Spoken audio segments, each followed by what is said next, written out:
Hello students, exercise 13.2 probability. सबसे पहले देखिए इंडिपेंडेंट इवेंट्स और डिपेंडेंट इवेंट्स का काम है इसमें। तो two events are independent if the incidence of one event does not affect the probability of other events. मतलब एक कोई इवेंट है और उसकी प्रोबेबिलिटी निकाली, उसकी प्रोबेबिलिटी दूसरी इवेंट की प्रोबेबिलिटी को इफेक्ट नहीं करती है, तो इस टाइप की प्रोबेबिलिटी इंडिपेंडेंट, इस टाइप की इवेंट्स इंडिपेंडेंट इवेंट्स कही जाती हैं, जिसको हम जो है पी ए इंटरसेक्शन बी या एंड कहिए इंटरसेक्शन कहिए equals to P A into P B की फॉर्म में हम उसको लिखते हैं। डिपेंडेंट इवेंट्स में क्या होता है, एक इवेंट पहले से स्टार्ट हो जाती है, मतलब हो जाती है, तो उसके बाद दूसरी इवेंट होती है। तो जैसे यहाँ पे ये ए इवेंट हमारी हो चुकी है, प्रोबेबिलिटी ऑफ बी हमें दूसरे की निकालनी है, बी की निकालनी है, गिवन है हमारी ए, मतलब ए इवेंट हमारी हो चुकी है, तो उसकी पहले ए की प्रोबेबिलिटी फिर बी की प्रोबेबिलिटी, जबकि हमारी ए हो चुकी है तो उसको हम इस फॉर्म में लिखते हैं। अब जैसे क्वेश्चन नंबर 1 है हमारा, ये देखिए क्वेश्चन नंबर 1, पी ए मतलब प्रोबेबिलिटी ऑफ ए इवेंट दे रखी है, प्रोबेबिलिटी ऑफ बी देख रही है इवेंट, और फाइंड करना है P A intersection B. A और बी इंडिपेंडेंट है, तो P A intersection B to P A into B भी होता है फॉर इंडिपेंडेंट। मल्टीप्लाई कर दिया 3/25, ये आंसर हो गया आपका। क्वेश्चन नंबर 2 देखिए, 2 कार्ड्स ड्रॉ करने हैं, इसमें विदाउट रिप्लेसमेंट होना है। 52 प्लेइंग कार्ड्स होते हैं। Find the probability that the both cards are black. दोनों ब्लैक कार्ड होने चाहिए जो ड्रॉ करने हैं, उसकी प्रोबेबिलिटी हमें फाइंड करनी है। तो देखिए बेटा सॉल्यूशन है ये। हमें पता है कि 52 प्लेइंग कार्ड्स होते हैं, जिसमें नंबर ऑफ ब्लैक कार्ड्स 26 होते हैं। ए को बोल रखा है फर्स्ट कार्ड ब्लैक होना चाहिए, बी को बोल रखा है सेकेंड कार्ड ब्लैक होना चाहिए। तो हमने सबसे पहले फर्स्ट कार्ड ड्रॉ किया, तो उसकी प्रोबेबिलिटी 26/52 यानी कि 1/2 आ गई।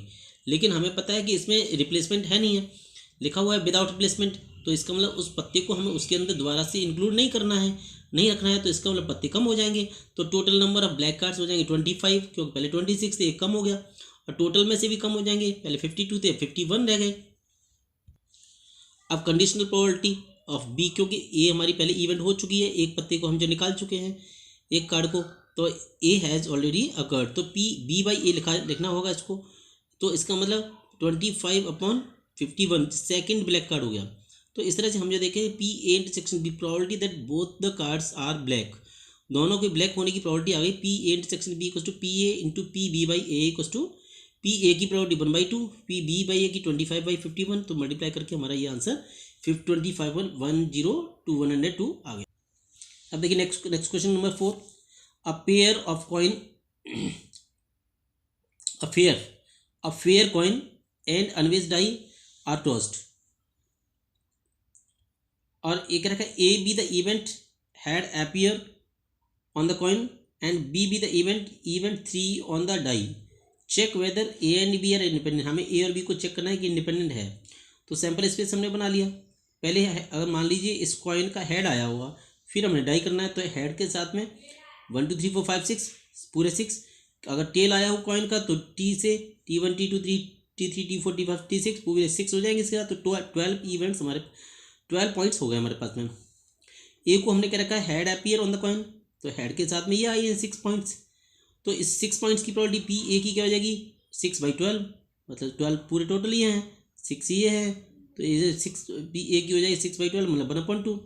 अब क्या रखा है 3 ऑन द डाई, डाई पे 3 आना चाहिए, तो डाई पे 3 तो यहाँ पे भी आ रहा है, यहाँ पे भी आ रहा है, 2 पॉइंट्स हो गए, दोनों पॉइंट्स को हमने यहाँ लिख दिया, इसको बी कह दिया है हमने। अगर हम जब बी की प्रोबेबिलिटी निकालते हैं, 2 पॉइंट है इसमें बी के अंदर, 2/12 1/6, और इंटरसेक्शन निकालते हैं तो H3 मतलब हेड भी होना चाहिए और 3 भी होना चाहिए, तो एक ही पॉइंट आया हमारे पास कॉमन। इसकी प्रोबेबिलिटी निकालते हैं तो 1/12, अगर हमने चेक किया, क्योंकि ये इंडिपेंडेंट का केस होता है, P A intersection B equals to P A into P B, तो प्रोबेबिलिटी ऑफ इंटरसेक्शन 1/12, ए की 1/2 थी, बी की 1/6 थी, मल्टीप्लाई करके देखा 1/12 आ गया। इसका मतलब it means A and B are independent.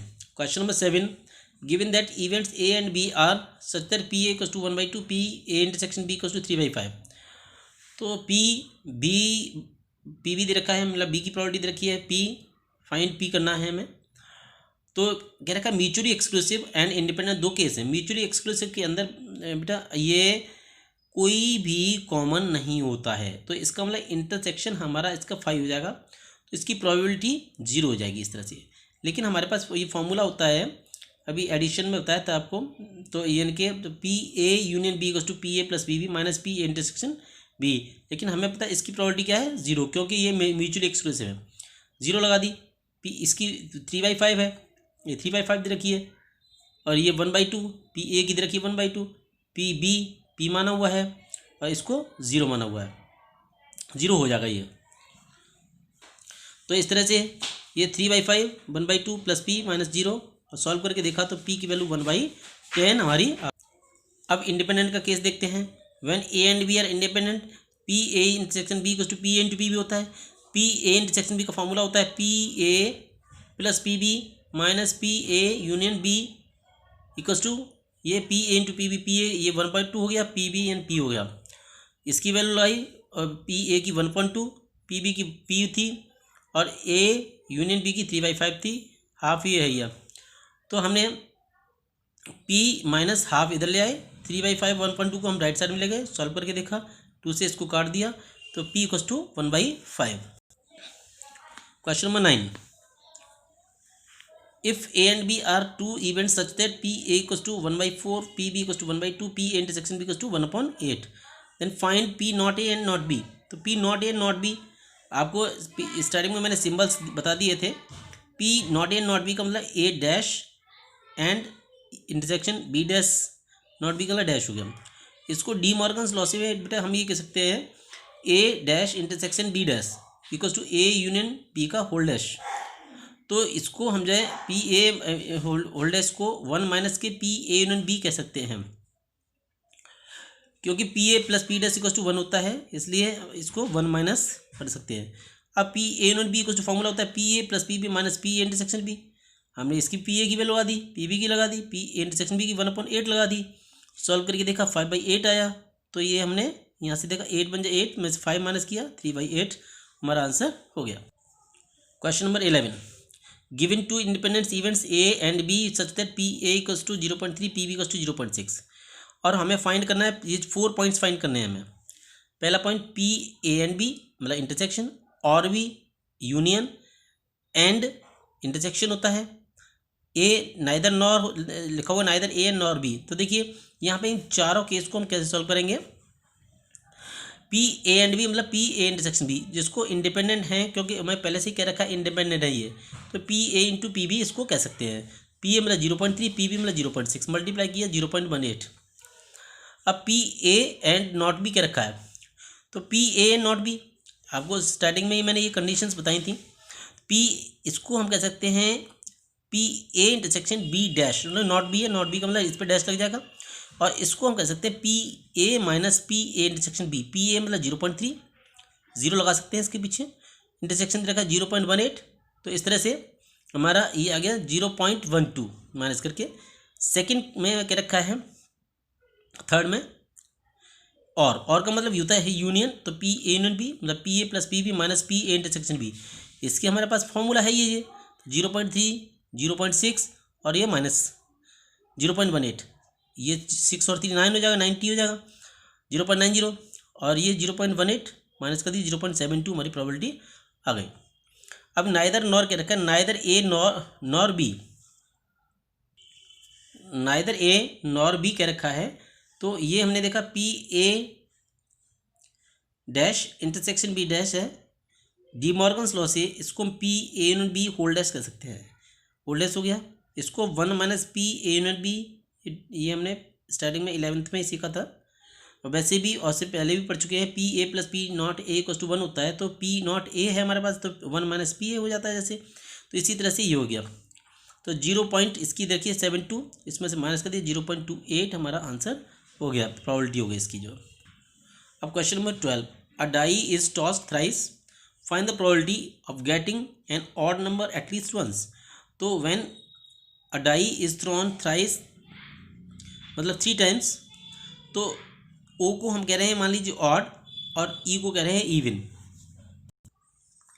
तो इस तरह से हम अगर इसका सैम्पल स्पेस बनाएं तो ये देखिए ऑड ऑड ऑड, मतलब उसी तरह से हेड और टेल की तरह से जैसे कॉइन को 3 टाइम्स टॉस करना होता है, ऐसे डाई में ऑड और टेल 2 में हम इसको डिवाइड कर सकते हैं और इस तरह से ये 8 बन जाएंगे हेड और टेल की तरह से। तो हमने देखें टोटल 8 पॉइंट्स हो गए। अब यहाँ पे हमें एटलीस्ट वंस क्या रखा है, ऑड होना चाहिए, तो यहाँ पे कम से कम एक बार तो ऑड होना ही चाहिए, ज़्यादा कितनी बार भी हो सकता है। तो यहाँ पे एक एक एक इसमें एक बार हो गया, यहाँ पे 2 हो गए या 3 हो गए, कि एटलीस्ट वंस का मतलब है कम से कम एक, ज़्यादा तो कितना भी। तो probability getting an odd number at least once, तो ऑड देखिए यहाँ पे ऑड 1 2 3 4 5 6 7 पॉइंट्स में ऑड आया है, तो 7 अपॉन टोटल, ये 7 अपॉन टोटल हो गया। Question number 14, problem of solving specific problem independently solve करना है by A and B. Probability दे रखी है 1.2 1/3 रेस्पेक्टिवली। If both try to solve the problem independently find the probability that the problem is solve and exactly one of them solves the problem. तो देखिए इसका solution हमने देख रहे हैं कि probability that A solves the problem, P A equals to 1/2 दे रखी थी, और probability that A does not solve the problem, तो पी ए डैश कह दिया इसको, 1 माइनस के पी कह देंगे 1 माइनस 1/2 इक्वल्स टू 1/2। और इस तरह से P probability that B solve the problem, P भी देखा 1/3, और इसको P probability that B does not solve the problem 1 माइनस 1/3 कर देंगे तो 2/3 आ जाता है, पी बी डैश 1/2 2/3 हो जाता है। देयरफॉर ये हमारे पास 4 केसेस हो सकते हैं, 4 केसेस हो गए, ये दोनों सॉल्व कर सकते हैं, इनमें से कोई एक सॉल्व कर सकता है, इसमें से भी कोई एक सॉल्व कर सकता है, इसमें कोई भी सॉल्व नहीं कर सकता। तो ये फॉर्म हम जो है इसकी यूज करेंगे। तो देखिए इसमें क्या रखा है, प्रॉब्लम इज सॉल्व, तो सॉल्व करने में तो ये भी केस सॉल्व कर रहा है, ये भी सॉल्व कर रहा है, ये भी सॉल्व कर रहा है, या तो हम इन तीनों को पॉइंट्स को निकाल करके प्लस कर लें, या फिर हम एक काम कर सकते हैं कि इसमें ए डैश बी डैश निकाल लें, हम जो है नॉट ए नॉट बी निकाल दें, तो उसको 1 में से माइनस कर देंगे तो हमारे तीनों पॉइंट एक साथ निकल के आ जाएंगे। तो हमने क्या किया, ये हमें इस वाले पॉइंट को हम ये यूज कर लेते हैं, क्योंकि इससे कैलकुलेशन हमारी इजी हो जाएगी और शॉर्ट हो जाएगी। तो problem is solve, the probability that the problem is not solve वाली केस निकाल रहे हैं। तो P A dash B dash हमने निकाला, ए डैश बी डैश, तो यानी कि हमें पता है कि इंडिपेंडेंट है ही है, तो अगर ए एंड बी इंडिपेंडेंट होता है तो ए डैश बी डैश भी इंडिपेंडेंट होता है। तो पी इसको सेपरेट लिखेंगे तो इसका लिखेंगे P A dash P B dash multiply, तो पी ए डैश हमने ऊपर निकाला हुआ था 1/2, और ये 2/3 2 से कैंसिल कर दिया, 1/3 इसका आंसर आ गया। अब हम देखते हैं कि प्रॉब्लम सॉल्व हो गई, इसकी प्रोबेबिलिटी निकालनी है, तो probability that the problem is solve, तो ये नॉट सॉल्व की ये है, सॉल्व की 1 में से माइनस कर दो, तो 2/3 इस तरह से हमारा आंसर हो जाता है। Probability that exactly one of them solves the problem, तो इसमें एक किसी एक को सॉल्व करना है। यहाँ पे देखिए ये केस में पी ए डैश बी में ए बी सॉल्व कर रहा है, बी डैश ए में ए सॉल्व कर रहा है, तो ये एग्जैक्टली वन ऑफ देम यानी कि एक सॉल्व करना चाहिए। तो ये 2 केस हो गए हमारे पास में, तो हम इसमें P A B dash plus P A dash B हम इसको लिखेंगे। तो ए बी डैश को P A into P B dash plus P A dash B को P A dash into P B कहेंगे हम जो। तो इस तरह से पी ए इसका 1/2 हो गई, इसकी पी बी डैश की 2/3, पी ए डैश की 1/2, पी बी की 1/3, और सॉल्व करके देखा तो इनकी 6 एलसीएम आ गया, 2/3 3/6 यानी 1/2 इसका आंसर हो गया। Thank you.